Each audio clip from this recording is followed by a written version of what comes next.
Hello everyone. গতকাল 9-10 এসএলএসটির ইন্টারভিউর জন্য লিস্ট প্রকাশিত হয়েছে। তোমরা যারা তাতে ডাক পেয়েছো তাদের সকলকে থিঙ্কাপিটের তরফ থেকে অভিনন্দন। এবং তোমরা নিজেরা নিশ্চিতভাবে তার প্রিপারেশন নিচ্ছ। আশা রাখি তোমরা প্রত্যেকে খুব ভালো ইন্টারভিউ দেবে এবং অনেক দিন পর একখানা সুযোগ পাওয়া গেছে, সেই সুযোগকে তোমরা নিশ্চিতভাবে কাজে লাগাবে। তো এই যে টোটাল যে ইন্টারভিউ প্রসেস, ইংলিশের ছেলে মেয়েদের সাথে আমরা ছিলাম, আছি এবং থাকব। যদি আমাদের তরফ থেকে আমরা কিছু সাহায্য করতে পারি, তোমাদের পাশে দাঁড়াতে পারি, তাতে আমরা বরাবরের মতো অবশ্যই আমরা খুবই খুশি হব।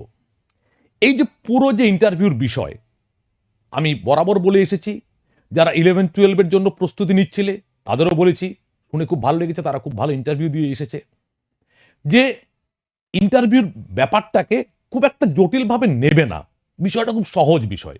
এবং সেইখানে তোমার জ্ঞানের পরীক্ষা হবে না, তুমি সেই সমস্ত পরীক্ষাগুলো উতরেই তুমি এখানে পৌঁছেছো। তার মানে ওখানে আসলে তোমার পার্সোনালিটি টেস্ট। আমাদের একটা বিষয় খুব আনন্দের সাথে তোমাদের সাথে শেয়ার করতে চাই, যে গতকাল থেকে এখনো পর্যন্ত আমাদের অন্তত 500-র বেশি ছেলে মেয়ে জানিয়েছে যে তারা ইন্টারভিউর জন্য ডাক পেয়েছে। হয়তো ইএমআরএস এর এক্সামের জন্য তারা ব্যস্ত আছে আরও বেশ কিছুজন, তাদের সংখ্যাটাও ধীরে ধীরে আমাদের কাছে পৌঁছাচ্ছে এবং আমাদের যে এক্সপেকটেশন সেই সংখ্যাটা 700+ হবে।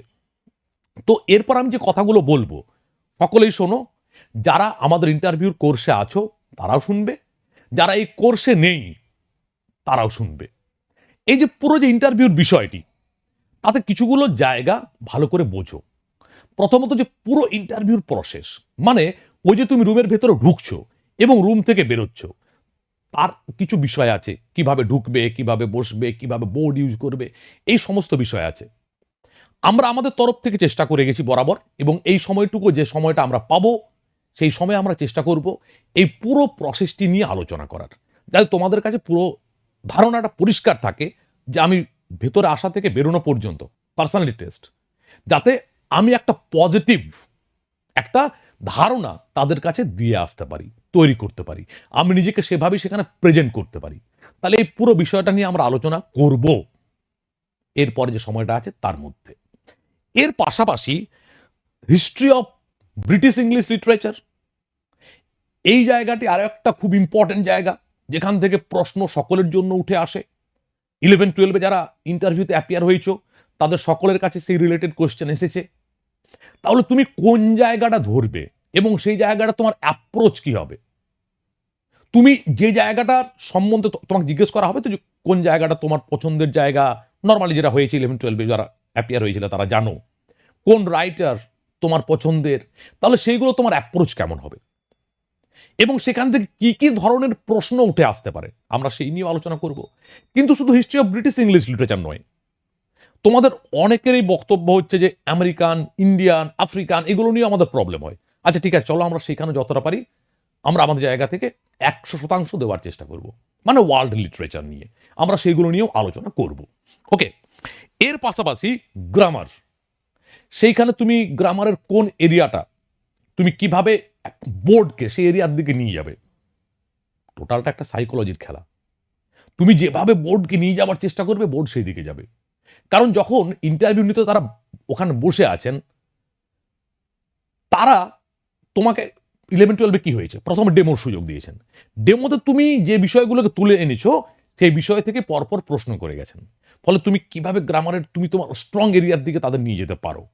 এবং গ্রামারের পাশাপাশি আরো একটা বিষয় আছে, ধরো তুমি একটি সনেট পড়াচ্ছ, তাহলে স্বাভাবিকভাবেই সনেট কি কি কি ধরনের সনেট লেখা হয়েছে, ভোলটা কি, অক্টেভ কি, সেস্টেট কি, মানে রিলেটেড টার্ম, তার মানে লিটারি টাইপস অ্যান্ড টার্মস খুব ইম্পর্টেন্ট এরিয়া, সেগুলো নিয়ে আমরা আলোচনা করব।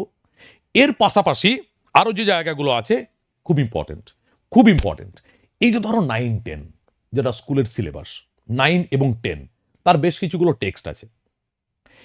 এরপরে তোমার কোন ধরনের টেক্সট তুমি ওখানে যাবার জন্য তুমি প্রস্তুত নিয়ে যাবে ডেমোর জন্য, এবং ওই ডেমো থেকে তো পরবর্তী প্রশ্নগুলো উঠে আসছে।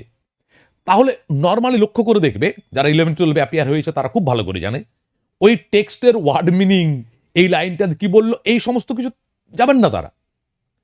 তারা সেই অথার সম্বন্ধে আলোচনা করবেন, সেই অথার থেকে তোমাকে প্রশ্ন করবেন। ধরো তিনি যদি আমেরিকান পোয়েট হন, তাহলে তোমার সেই আমেরিকান রাইটারের সম্বন্ধে জানতেই হবে, এবং তার পাশাপাশি ওই সময়ের সম্বন্ধে, ওই সময় আরো কারা লিখেছিলেন, কি করেছিলেন না করেছিলেন।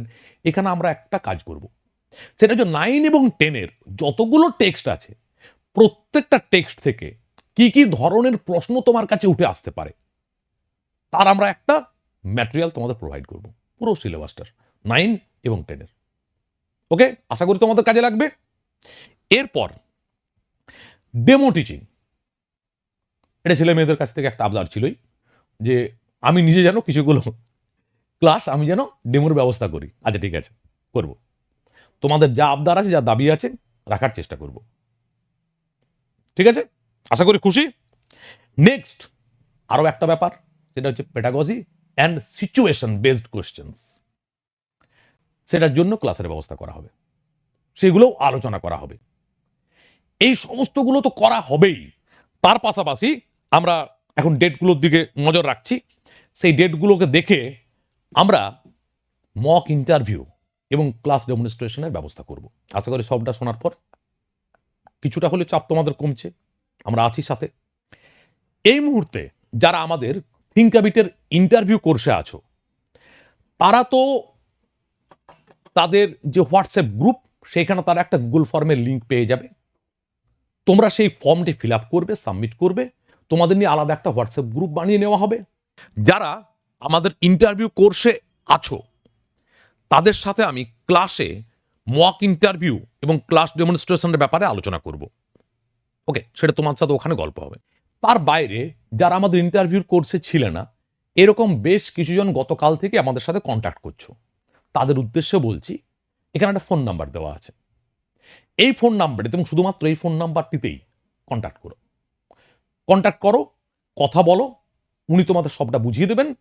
তোমরাও সেই একখানা ফর্ম দেওয়া হবে, তোমাদের ফর্মটি আলাদা হবে, সেই ফর্মটি ফিল আপ করবে, সাবমিট করবে, সেই গ্রুপের মধ্যে তোমাদের ইনক্লুড করে নেওয়া হবে।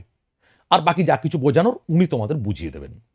আর অতি অবশ্যই একটু তাড়াতাড়ির মধ্যে যোগাযোগ করো, কারণ বুঝতেই পারছো, যখন ভেরিফিকেশনের জন্য লিস্ট দেওয়া হয়ে গেছে, তখন আমরা আর হাতে হাত গুটিয়ে বসে থাকতে পারি না। কারণ মাঝে বেশ কিছু বিষয়ের কারণে তোমরা হয়তো অনেক একটু ডিস্টার্ব হয়েছিলে, পড়াশোনা যেভাবে শুরু করেছিলে মাঝে হয়তো খানিক ভাটা পড়েছিল, কিন্তু এখন আবার পুরো উদ্যম নিয়ে শুরু করতে হবে। ফলে আমরা প্রথম ক্লাসটি আমরা শুরু করে দিচ্ছি 15 তারিখ, আজ 13 তারিখ, আগামী 15 তারিখ থেকে আমরা ক্লাস শুরু করে দিচ্ছি। এবং অন্যান্য কোর্সগুলোর মতোই এখানেও সমস্ত ক্লাসের রেকর্ডেড ভিডিও দেওয়া হবে তোমাদের। ফলে আর দেরি করো না, এই ভিডিও পোস্ট হওয়ার পরে পরেই তোমরা যারা আমাদের কোর্সে আছো, তারা গুগল ফর্মটি ফিল আপ করে নাও। আর যারা আসতে চাও, তারা ফোন নাম্বারে, যে নাম্বার দেওয়া আছে সেই নাম্বারে কল করে নাও। তাহলে দেখা হচ্ছে 15 তারিখ ক্লাসে।